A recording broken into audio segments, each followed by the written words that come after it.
acest villager să trăiască, apăsați pe butonul de like. Dacă se strâng 5000 de like-uri, atunci să-l las pe villagerul ăsta să meargă. Dacă nu se va strânge niciun like pe săptămâna asta, villagerul va muri.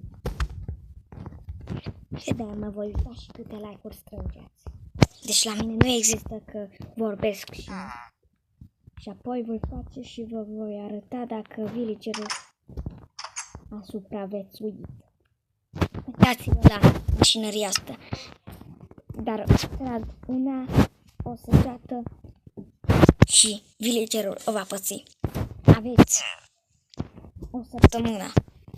O întreagă săptămână până când se stinge. De ce? Dacă nu, villagerul ăsta va mai primi săgeți.